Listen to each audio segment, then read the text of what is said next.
Halo teman-teman, bahas saham, kembali lagi dengan channel bahas saham. Nah teman-teman, pada kesempatan kali ini saya akan coba membahas kembali satu emiten yang menurut saya masih memiliki potensi yang bagus ya. Nanti saya akan coba jelaskan dari sisi fundamental dan juga teknikal seperti biasa. Nah untuk emiten ini yaitu emiten Color Park Indonesia ya. Nah untuk emiten Color Park Indonesia ini dia sudah ada update dari laporan keuangannya ya periode tahun 2024. Nah, untuk itu saya di video kali ini akan mengupdate bagaimana kondisi dari laporan keuangannya dan juga dari sisi teknikal atau pergerakan harga sahamnya gitu ya. Jadi langsung saja teman-teman, untuk emiten Color Park ini dia sudah mengeluarkan laporan sampai dengan akhir tahun 2024 dan di situ dia mencatatkan nilai laba bersih yang mencapai angka 56 miliar ya. 56 miliar, dan angka tersebut meningkat 6% dari periode tahun 2023 yang mencapai 52 miliar. Nah, hal-hal yang berkontribusi terhadap laba bersih ini yaitu dari sisi pendapatannya juga cukup menarik menurut saya teman-teman, karena adanya peningkatan pendapatan yang cukup tinggi yaitu mencapai 13% ya dari periode tahun 2023 ke tahun 2024.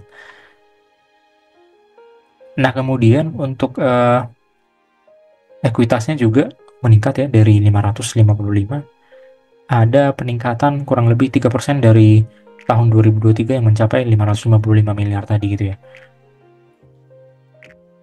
Nah, dan kemudian dari sisi labanya cukup menarik ya. Untuk rata-rata kenaikan laba dari tahun 2018 itu kurang lebih 12% ya, hampir 13%. Nah, untuk lebih jelasnya kita lihat di sini dari grafik ya teman-teman.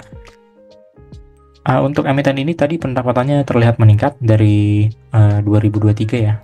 Dan kalau kita lihat di grafik ini, pendapatan tahun 2024 ini jauh melebihi pendapatan dari 5 tahun terakhir ya, dari tahun 2019.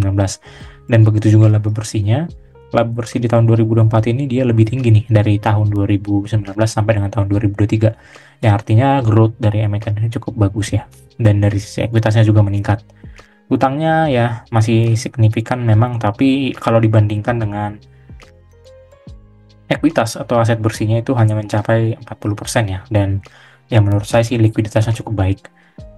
Sehingga dari data keuangan tadi kita lihat nih, earning per share emiten ini cukup tinggi ya di tahun 2024 ini, dan tentunya ROE-nya juga mengikut mencapai angka 9,79, hampir 10%. Nah teman-teman, untuk dari fundamental tadi sebenarnya proyeksi emiten ini sesuai dengan rata-rata PBV dan PER-nya berada di angka 1.800-an ya, dan harga sekarang kalau kita melihat dari grafiknya berada di angka 1.045 ya. Menurut saya sih cukup tinggi ya potensi kenaikannya.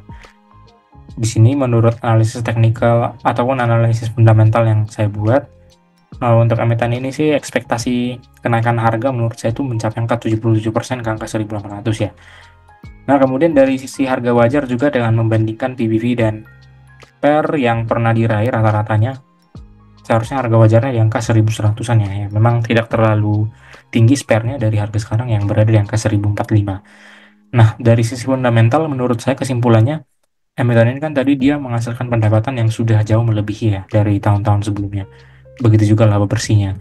Nah, sekarang kalau kita lihat dari sisi teknikal, harusnya sih dari tahun 2018 ya, di mana emiten ini tahun 2018 kurang lebih harga sahamnya juga hanya berada di situ saja ya, tidak ada peningkatan signifikan, dan terlihat pergerakannya ya berada di range 1.200 sampai dengan 800-an gitu ya. Nah, di sini saya coba dari sisi teknikalnya menarik garis support dan juga resistennya. Memang kita lihat di sini untuk resistennya berada di angka 1.200-an, dan untuk supportnya saya melihat di sini ya di angka 900 ya, 900-an deh kalau saya tidak salah nih ya. 915 nih.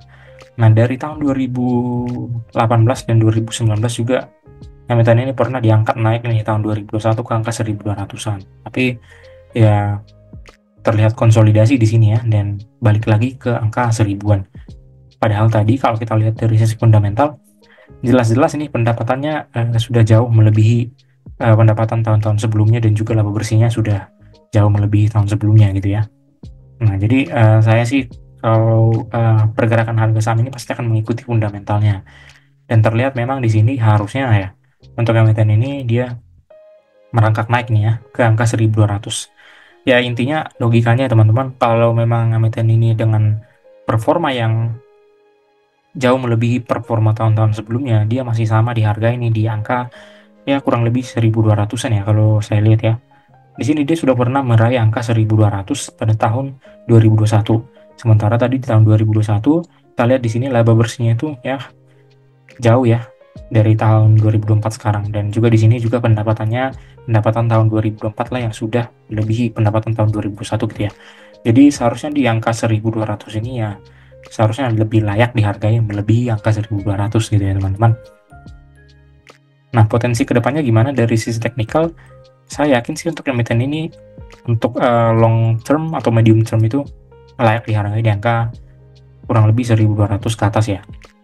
Dan kalau menurut analisis saya pribadi sih, emiten ini sebaiknya bermain di angka 1.200-an. Dan memang menuju ke sana itu ya teman-teman juga harus bersabar dan memiliki time frame yang lebih tinggi atau lebih jauh ya. Nah, kabar baiknya untuk emiten ini dia membagikan dividen ya.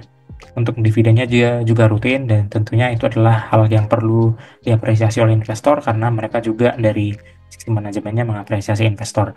Dan perlu diketahui, kemungkinan besar di tahun 2024 juga akan cukup menarik ya, karena untuk posisi kas di tahun 2024 itu juga sangat jauh melampaui posisi kas di tahun-tahun sebelumnya.